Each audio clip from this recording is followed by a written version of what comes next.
Hey guys, this is Colin at ShiftSynth1.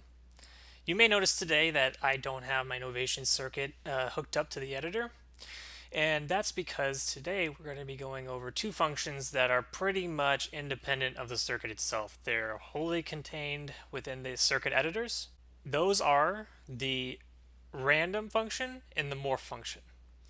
In the Pro editor, these are located at the top next to the patch. And in the MIDI-Synth circuit editor, you have to click a full screen, and then it's here at the bottom, Random and Morph. I'm going to focus primarily on the MIDI-Synth circuit editor because the functionality is the same except for one tiny difference, which I'm going to cover to begin with. And then after I cover the Pro editor difference here, I'm going to focus entirely on the MIDI-Synth circuit editor. So the one difference between the Pro editor and the MIDI-Synth circuit editor is this box here at the top. It's on the random function and the morph function. And each of these provides the ability to select the areas in the Pro editor that are affected by the function. So if I click oscillator here, the oscillator 1 and 2 are the only things that are going to be randomized or morphed, depending on the section. If I click oscillator 1, only oscillator 2 is going to be selected. So only oscillator 2 is going to be affected by the randomized and morph. This is the opposite of the exclude function that I'm going to get into in a little bit. But they basically serve the same functionality. Now that we've covered the one difference between the two editors in this area, I'm going to focus on the MIDI-Synth circuit editor. Before we get started on the randomization function, I want to talk a little bit about why I tend to not use this function. I'm not saying that you can't use it or that it's a great tool for synthesizers to explore new realms of sound.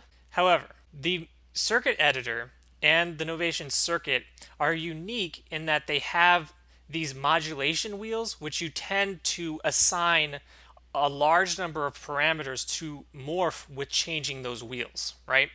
So if you download a patch, you're going to be using a ton of presets that have modulations programmed into the macro knobs. Those tend to integrate fully into the sound of the synthesizer. Say you decide to randomize a preset that you have downloaded. Suddenly, these macro controls are not going to make any sense with the sound that has been randomly generated. So the way I envision the randomization function operating properly is to develop patches that do not have macro knobs associated with them, and then use that as a base point to randomize or modulate. Typically, when I develop patches, and I think when the majority of the community develop patches, it's integral with the macro knobs. I don't know how realistic that is. One avenue maybe is to start with a preset or something that you've already designed, strip it of the macro knobs, then randomize it or morph it. So with that said, let's talk about the functionality. ABS stands for absolute.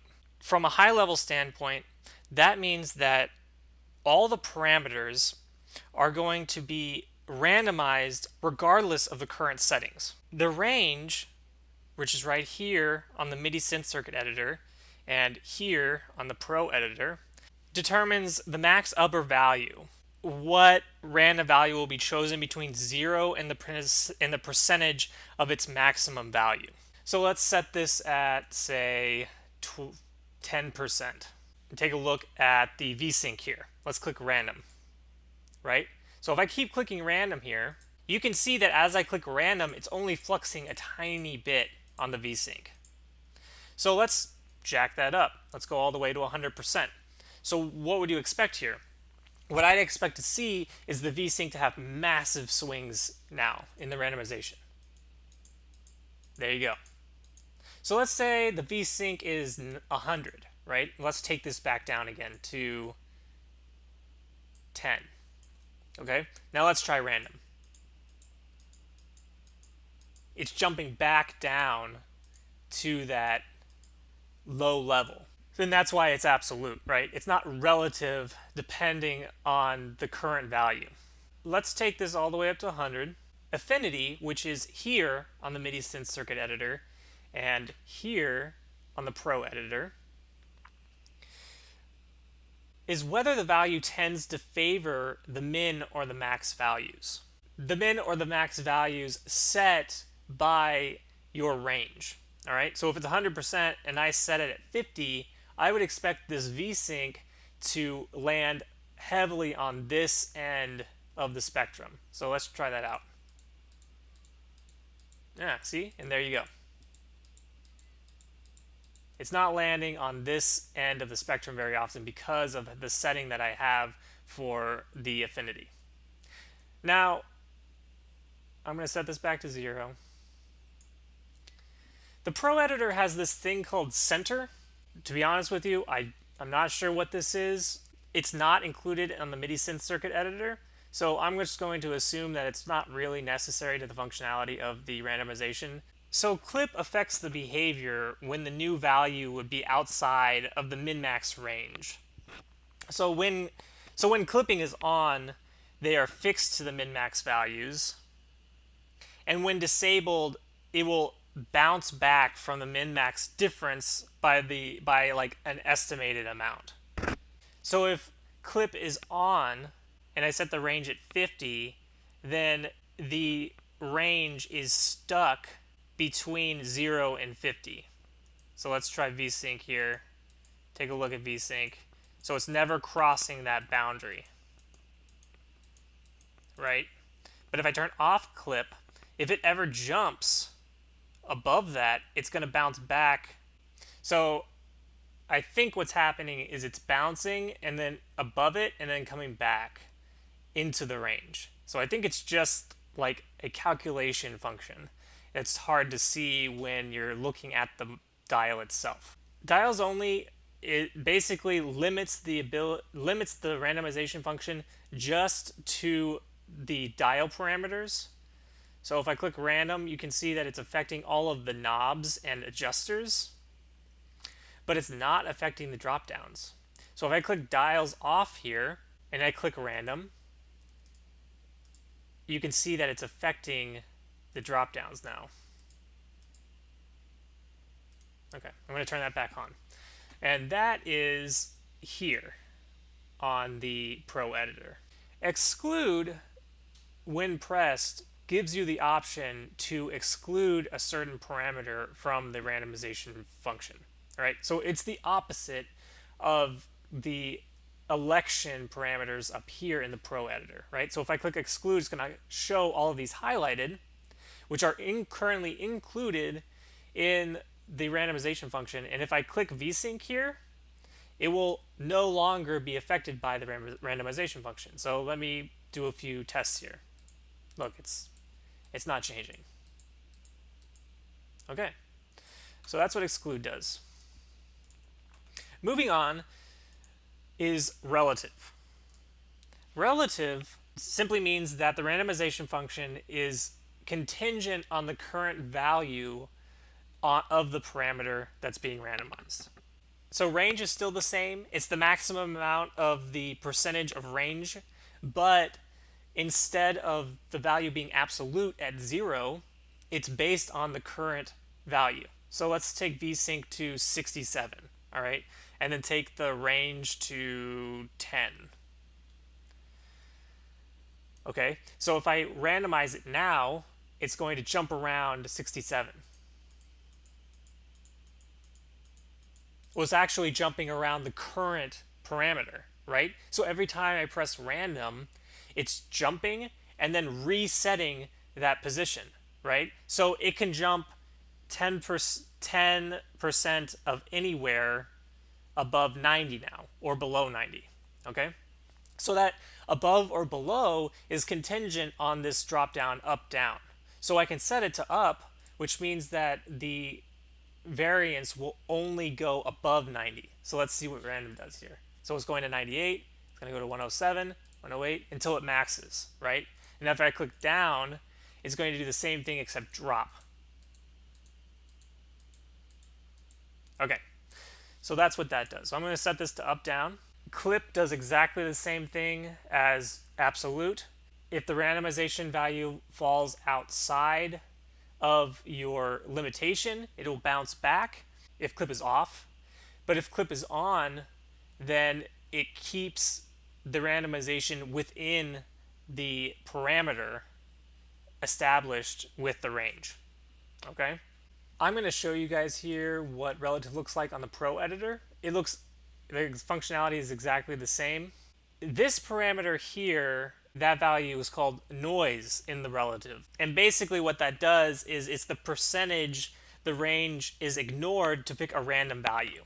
So if you notice, if I set the relative to 50, that means 50%, meaning VSync up here will swing 50%. If noise is above 0, it means that it can randomly swing 100%. And if it's below 0, it will randomly swing 50%. It will randomly swing the max movement of the range, right? So just think of negative. So even if your range is 10, right? If you have it set at negative noise, randomly you will get a small chance that this range value of 10 will be ignored and a position within 50% will be chosen. If I have this set at positive 20 and you have the range set at 10, you will have a random chance that it will swing within 100% of the range. Okay? So that's just added variability to your randomization function. Dials only is the same as the last one, and so is exclude.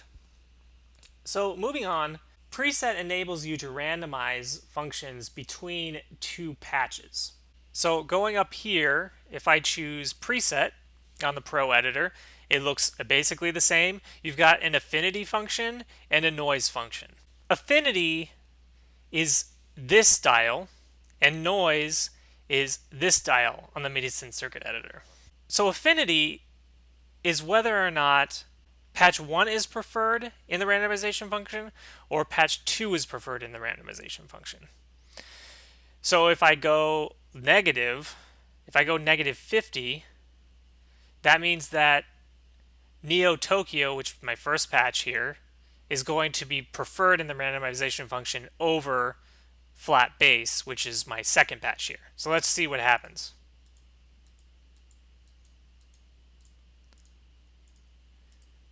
Not much variability is happening, right? Because the first patch is preferred. Now let's see if I swing to 2, which means that flat bass is currently preferred, what will happen? You're getting bigger swings in your randomization because it's preferring a patch that's not currently selected. Noise functions exactly the same way as in the previous setting. It's the probability that a completely random value will be selected.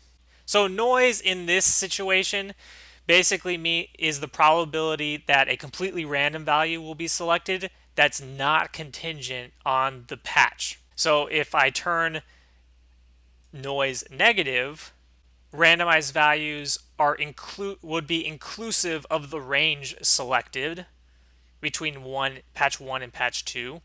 And if you set it above 0, then that means that any randomization value at all could be selected. Morph is a lot more straightforward than randomization. Morph basically takes two patches and transitions from one patch to the other patch. So you run into the same problem that you run into with randomization, in that if you are morphing parameters and you have parameters already tied to macro knobs, suddenly those macro knobs will be meaningless. However, if you have standard macro knobs, maybe that's a way to get around this issue. So as you can see, we've got two adjusters here. This adjuster is noise, which is how often the min and max values of the patches are ignored to pick a random value. And negative values still obey the bounds of the min and max from patch 1 and 2, and positive values will pick a value from min to max of the parameter itself. So it basically adds an element of randomization to your morph. Then there's the morph bar, which transitions between the two patches selected. So I'm going to pick patch 1 and 2 here because we used those in a prior example. I've got Neo, Tokyo, and flat bass. So if I morph, we're going to slowly transition between these two. And I actually have dials only off here, so you can see that the drop-down menus are morphing as well. So it's interesting to see how that works. Exclude is exactly the same as randomization. It lets you exclude certain parameters from the morphing function. In the Pro editor, there's an option here to store the patch in the current position. In the Novation Circuit Editor, you would just have to save this and save this current patch as a preset. So now that I've covered the Pro editor in its entirety, the next couple classes are going to be focused on the Novation Circuit Editor. I'm going to go over the standalone version. I'm going to talk a little bit about the iPad version, and we're going to talk about the performance aspects of the Novation Circuit Editor and what you get from the Novation Circuit Editor that you can't get from the Pro editor, and just see if that's something that you think you could use. And yeah, so thanks a lot, and I will see you guys in the next lesson. All right, bye.